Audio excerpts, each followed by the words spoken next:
Alors, je m'appelle Jeannette, donc je vis à Thunder Bay depuis... En fait, on est arrivé en 2013, on est retourné en France l'année dernière et on est revenu.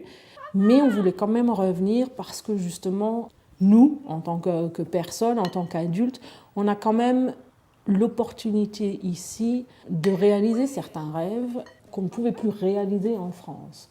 On est tous les deux issus du social et de l'enseignement français langue seconde, et mon mari, qui lui adore la peinture ou la cuisine, peut éventuellement en vivre ici.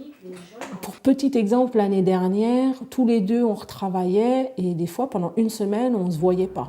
La vie familiale est beaucoup plus positive et beaucoup plus détendue.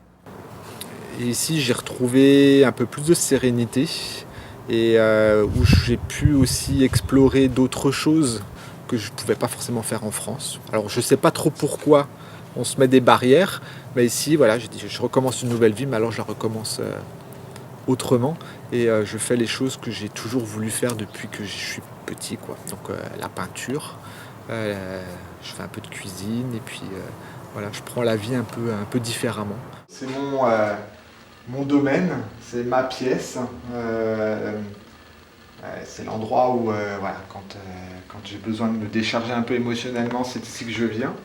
C'est juste se sentir libre de faire ce qu'on a envie de faire. Voilà, je fais juste ce que j'ai envie de faire et puis après, on verra bien. Sébastien, quand il est arrivé ici en 2013, ne parlait pas anglais du tout.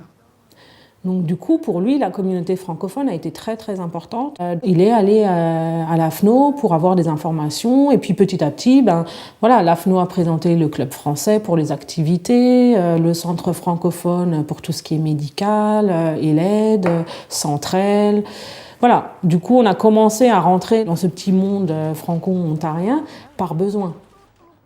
Oui, cette facilité de pouvoir avoir accès à des services en français et de pouvoir avoir ce choix pour nos enfants qui, pour nous, tout d'un coup, ici, ça semble naturel. Mais j'ai bien compris que ça ne l'était pas il y a pas si longtemps, en fait, que c'était quelque chose de très compliqué de pouvoir permettre ces possibilités-là et de pouvoir avoir ce bilinguisme aussi facilement.